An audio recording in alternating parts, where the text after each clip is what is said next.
Elocution in the Intermediate Division. Elocution is more than just speaking. It is the art of expressing thoughts with clarity, confidence, and grace.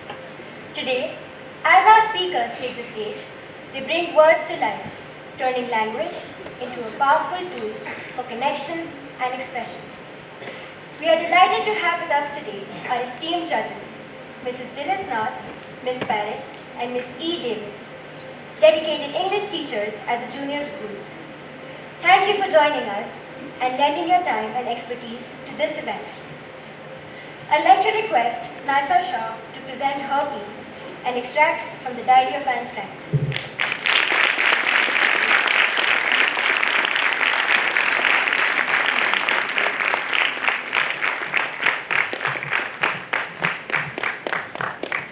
In spite of everything, an excerpt from the Diary of Anne Frank. Sometimes I feel like a bird, a tiny bird, flapping its wings against the bars, longing for the sky. We've been hiding for over 2 years now, 8 of us, in a secret annex. The world outside is too dangerous for people like us, for Jews. So we hide in silence. We tiptoe, we whisper, we hold our breath when there are footsteps downstairs. But even in the silence, I have found a voice, and that voice is this, my diary, my dearest friend. I named her Kitty because I needed someone to talk to, someone to confide in when the world felt too heavy. In here, I can be honest, angry, silly, afraid, hopeful. In here, I can still be Anne. You see, I have dreams, not just daydreams of peace, freedom or sunshine, but real dreams. I want to become a writer, I want to become a journalist, I want to live, I want to travel, I want to leave something behind that says I was here, I felt, I believed. I wonder what it'll be like when I get older. If I get older. Will I forget the war? Will I forgive the world? Will people understand who I really was? Not just Anne, the girl who hid, but Anne, the girl who loved to love, who questioned everything, who was stubborn, curious, clumsy, and kind, who believed in goodness, even when the world offered none. It's a wonder I haven't given up on all my ideas yet. But I haven't, because I still believe. In spite of everything, people are truly good at heart. I know it's hard to believe when people are being taken away from their homes, when children are hungry, when fear lives louder than freedom. But I look out of the attic window. I still see the chestnut tree blooming, the sky so wide, so open. And I think, maybe, just maybe, there's still some beauty in this world left worth fighting. I believe that someday this war will end. The hate will fall. And when that day comes, I want to laugh out loud. I want to run through fields without being afraid. I want to go back to school. I want to sit at a cafe and write stories that make people feel something. Because even now, in hiding, I know the power of words. They can build bridges. They can break silence. They can carry hope across centuries. And maybe they can carry me. Even if I'm never able to grow up again. Even if I'm never able to walk freely again. I hope my words do. Because I am not just a girl in hiding. I am not just a mere name in history. I am the voice of every child who ever wondered, why is the world like this? And I say this to you, to anyone who listens. In spite of everything, I still truly believe that people are ready. Thank you.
triumphantly.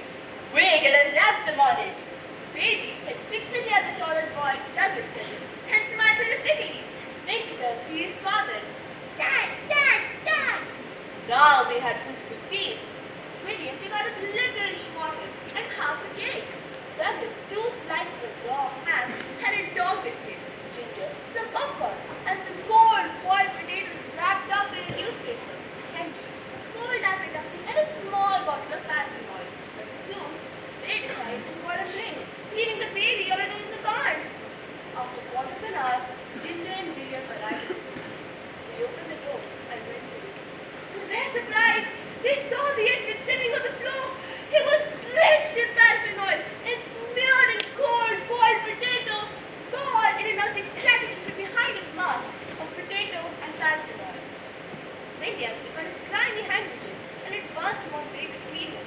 At that moment, the door flung open and in walked slowly a large cow. I hope that cow was not kidnapped, said Douglas as he flew open the barn door. The cow and the baby were gazing admiringly at each other. The cow's mouth hung the children's nasal baby's hand. It's very mental. The cow turned round and slapped its cheek as the baby's head had the piercing howl that followed. The whole band of outlaws entered the barn, and the baby's face was purple. Suddenly, they decided to set up homework, but William gazed disappointed at his charge. Just help me get the potato out of its hair, he pleaded. Never mind the oil and the rest of it. Now, wow, murmured the baby in affectionate farewell. William looked wildly off at the ground, but it was good.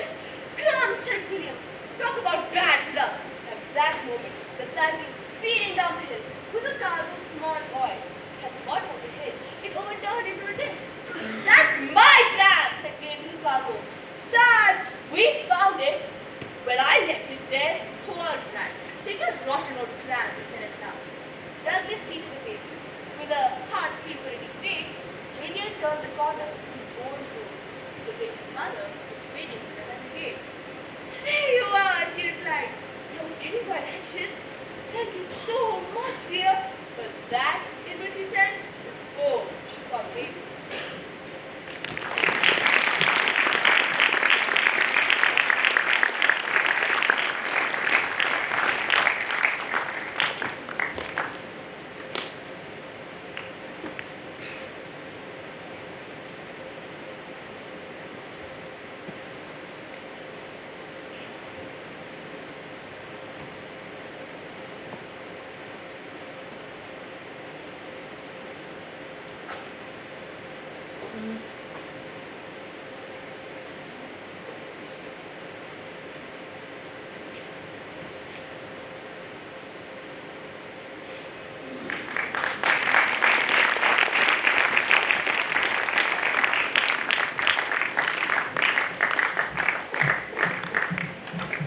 Insurance Up to Date by Stephen Leacock.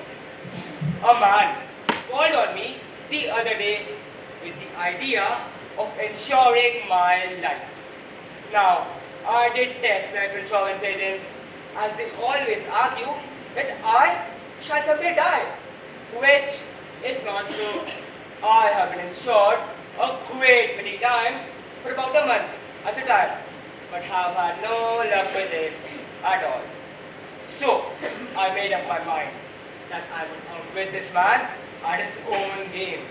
I let him talk straight ahead and encouraged him all I could until he finally left me with a sheet of questions which I was to answer as an applicant.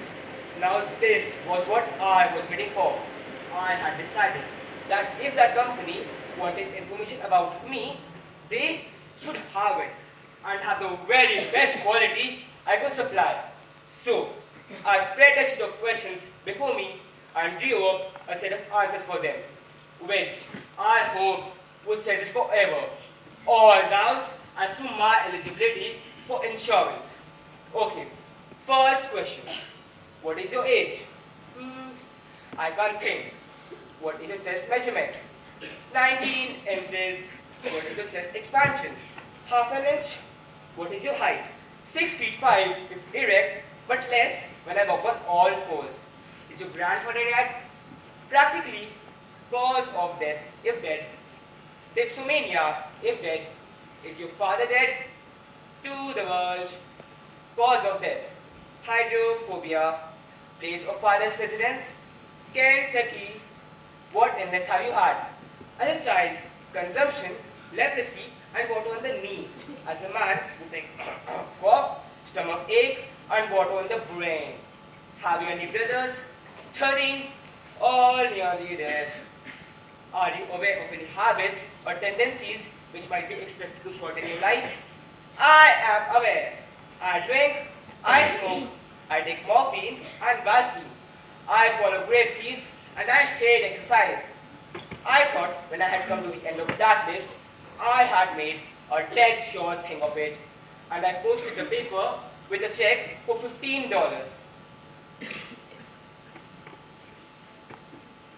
I was a good deal surprised to receive the following letter from the company.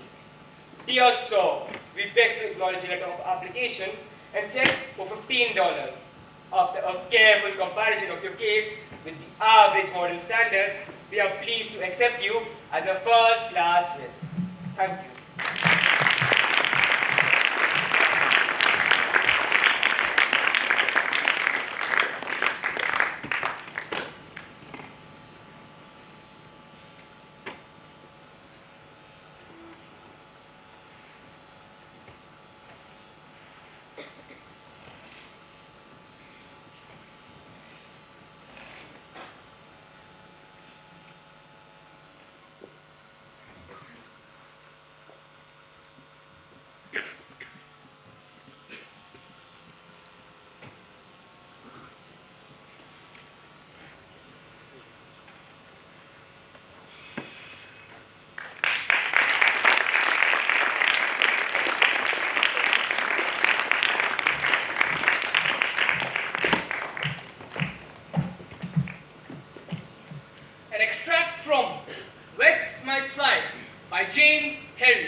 particularly strange dentists.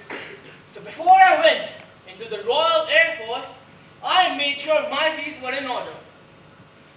As my name was called out at the dental examination at the Air Force, I strolled across, humming a little tune. The dentist swiftly poked his way along my teeth, then dragged out 5 fillings and 1 extraction. I sat bolt upright and stared at him in amazement. Report at Regent Lodge tomorrow morning for the extraction. Tomorrow morning? But my teeth were perfectly sound. Mr. Guru had said so. As I entered the waiting room the next morning, my palms began to sweat. I chose a chair and settled down to wait. The man on my left gave me a brief nod. "Hello," he said. "My name's Stinkin." "Hello," I said. "I'm Harriet." "What room are you going into?" "Room 4. "Room 4? You've had it." "Had it?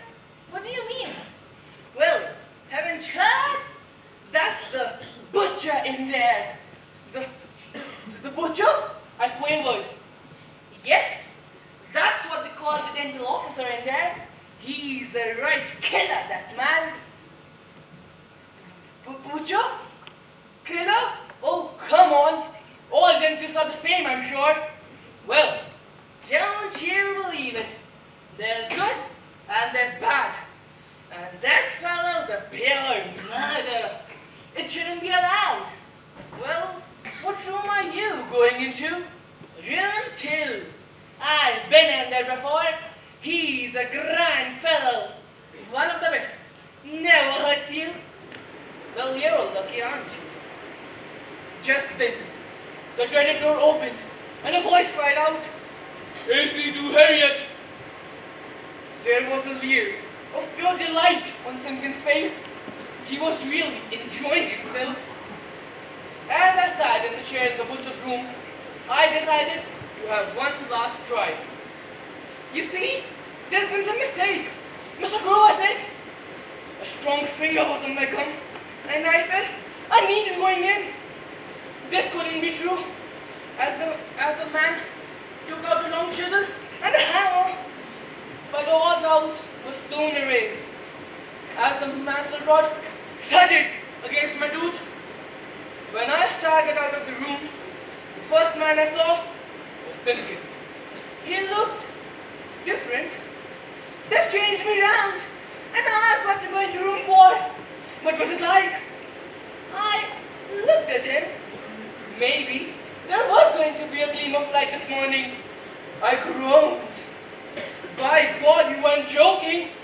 I have never met anybody like that. He's half killed me. They didn't call him the butcher for nothing. Why? What did he do? Nothing much. Just knocked my teeth out with the hammer and the chisel. That's all. You're joking. Word of honor. What else did he do? He made such a great hole in my gum that he had to stitch me up afterwards. God! Oh, God! Just then, the door of room 4 opened, and a voice called out, AC2 Simkin. He leapt as if a powerful electric current had passed through him. Then, at the door, he turned and gave me a last despairing look. I saw him no more.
Yet I know we are all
and in just a minute, the tooth hung dangling by the bedpost.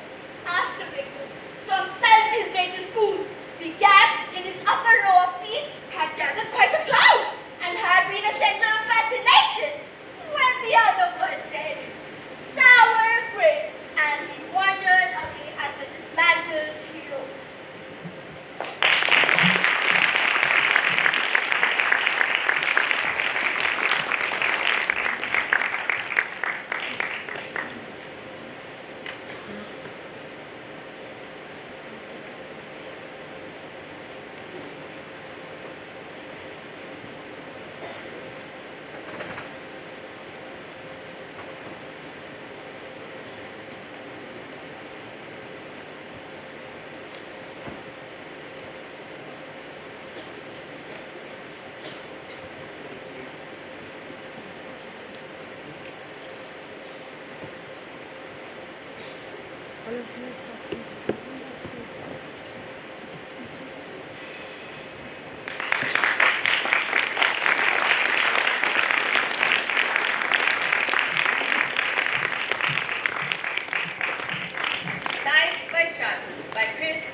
I just sit there watching, thinking, what just happened? I asked myself. A Scrabble game gone wrong? My husband is lying on the floor, still clawing at his neck. Choking? Yes, choking. Oh my God! I jump out of my chair, but as I run over to him, I lose my balance and fall to the floor. The house is still quaking. What on earth is going on? The game. I think back to the last word my husband played. Quake.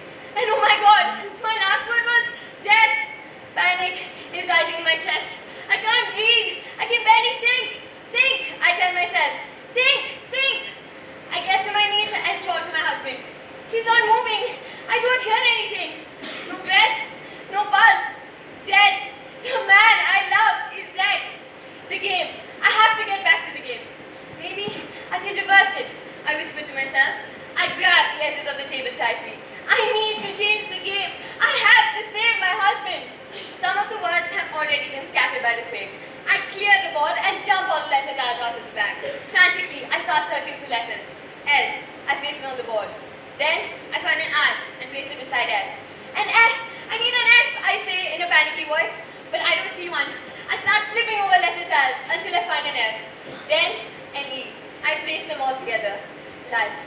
From behind me on the floor, I hear a cough. I jerk my head around just in time to see a letter tile popping out of my husband's mouth, followed by a deep gasp for air. Oh my God, you're alive! I shout. I rush over to him, the house still quaking violently. We lie there together, me holding him tightly, him with a bewildered look on his face. I look into his beautiful blue eyes, full of life. You're alive, I whisper to him. You're alive. Now, a new thought comes to my head. I have to stop the quake. I'll be right back, I say. I stumble back to the table. I need a word. All I can think of is stop. But that won't work. I need a word to build up life. A word to stop quake. Then, I see them. 5 letters with a shimmering glow. An I, S-N-T, 2 S. Yes, I shout. I pick up the 4 needed letters and place them on the board to spell still. And when the last L touches the board, everything stops moving. No more quake, no more death. Relief. I walk back to my husband and help him up. Together, we move to the couch and sit down. We're emotionally exhausted. We have no words. But then, he turns to me, a tear forming in the corner of his eye. I'm so sorry, he says. For what? I ask. I was so mad at you during the game, he says. I was so mad. I wanted to hurt you. I had terrible thoughts.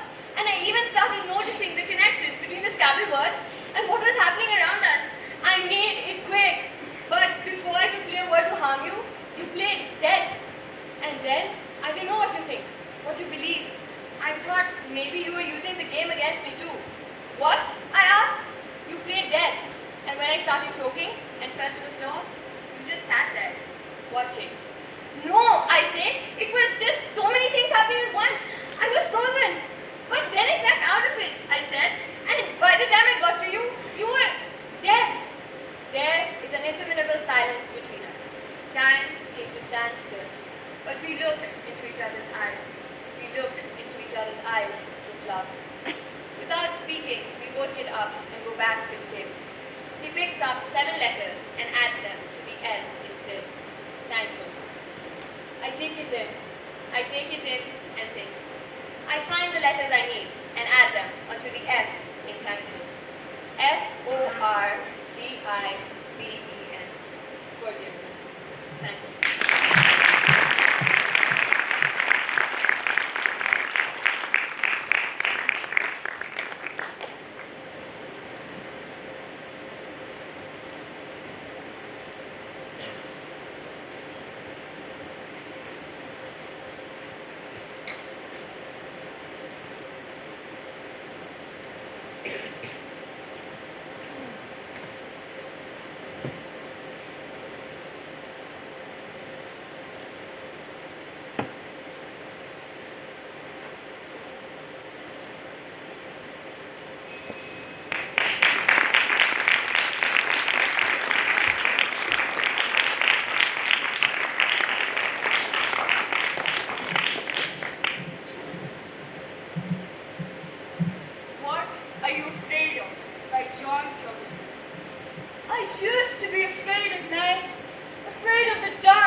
my path to success. Not room, just fear, help. Can I make room for love? What are you afraid of?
I do not say that new friends are not considerate and true, or that their promises ain't genuine. But still, I'm telling you that when a fellow's heart is crushed and aching with pain, and teardrops come splashing down his cheeks like summer rain, because his grief and loneliness are more than he can bear, somehow it's only old friends then that really seem to care.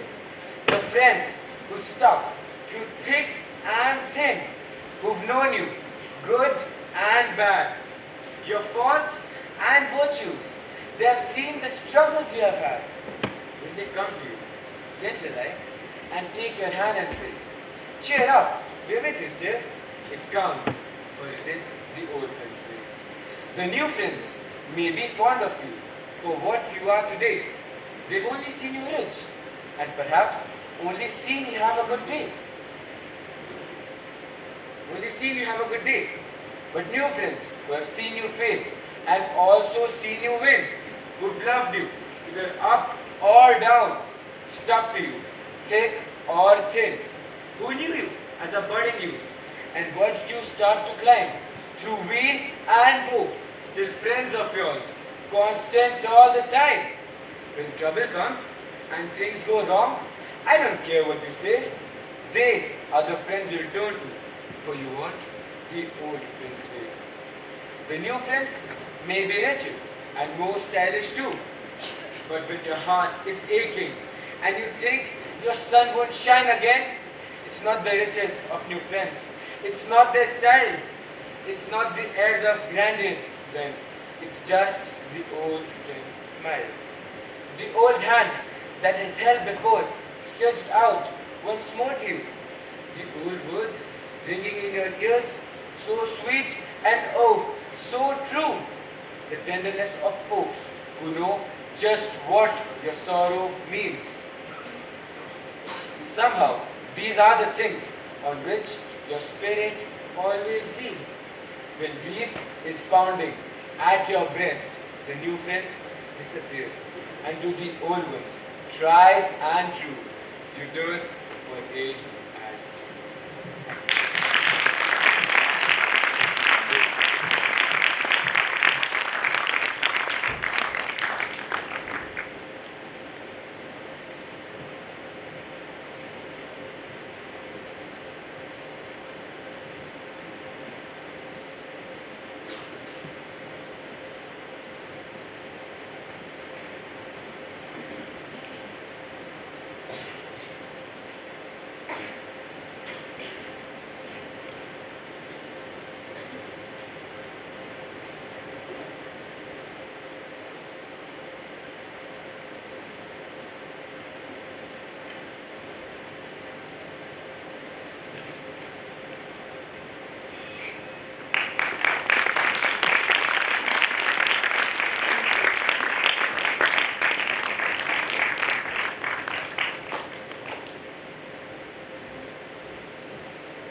An extract from The World in a Wall by Gerald Durrell.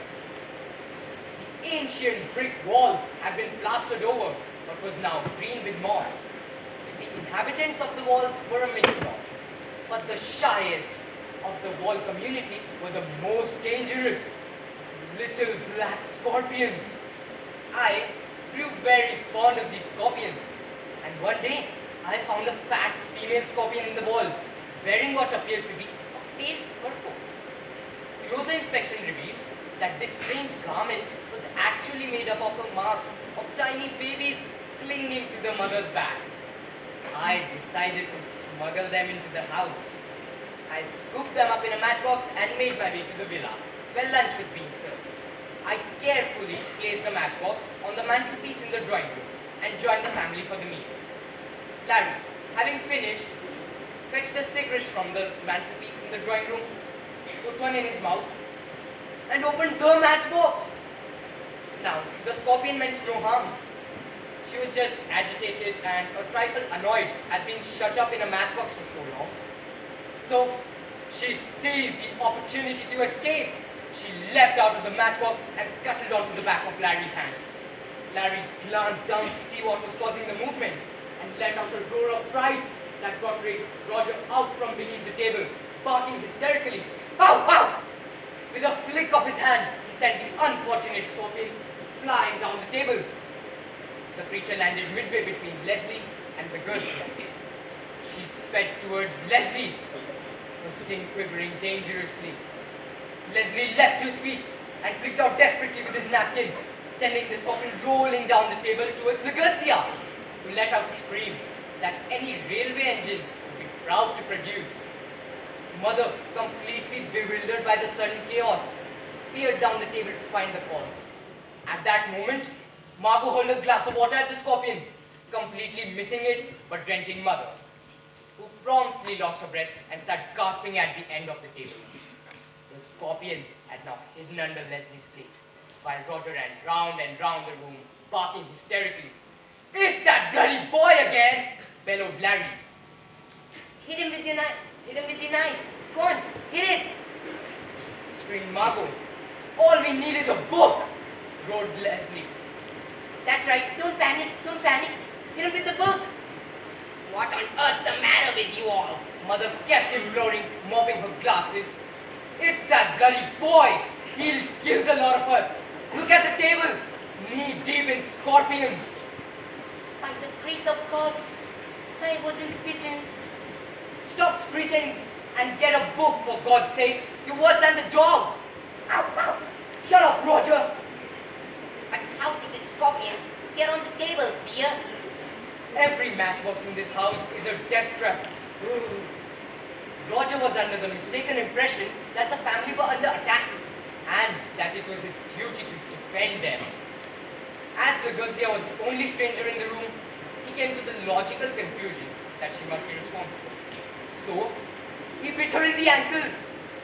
By the time a certain amount of order had been restored, all the baby scorpions had hidden themselves under various plates and bits of cutlery. While the family retired to the drawing room, I spent half an hour rounding up the babies in a teaspoon and returning them to their mother's back. Then, I carried them outside on a saucer and reluctantly released them on the garden wall. The worst outcome of this event, however, was that Mother decided to sign me up for extra French classes. Thank you.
About a brazen little crook. Had I the chance, I wouldn't fail to clap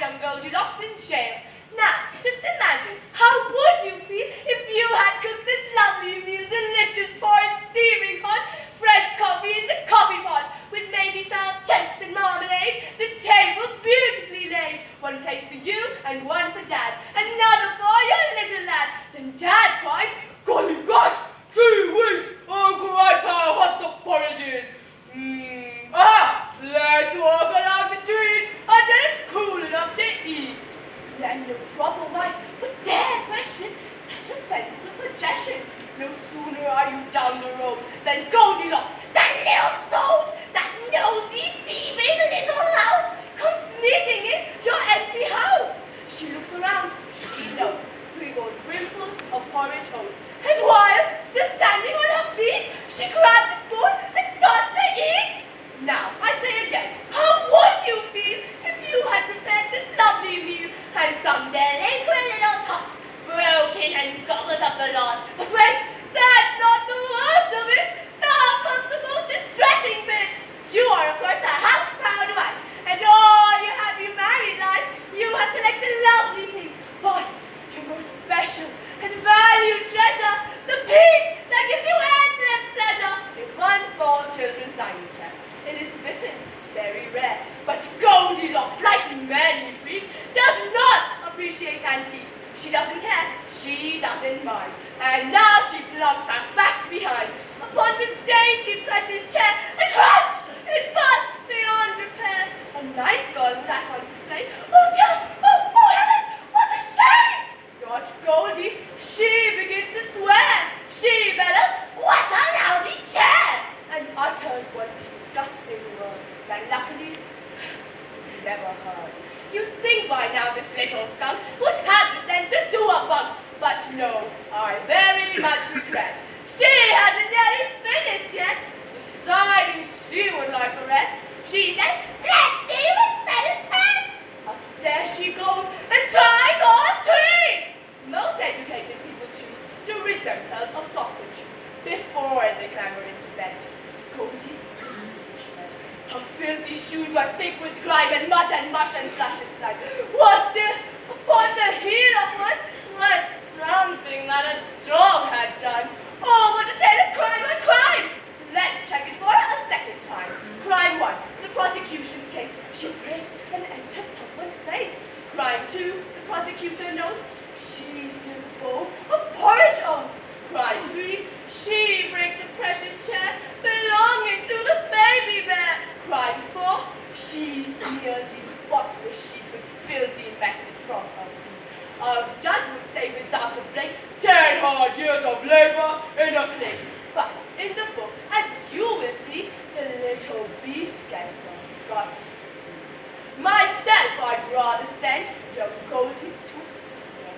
"Oh, Daddy," said the baby bear, "my porridge is gone. It isn't fair." "Then go upstairs," the big bear said, "for your porridge is upon the bed. But as it's inside Mademoiselle, you'll have to eat her up as well." Thank you.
An extra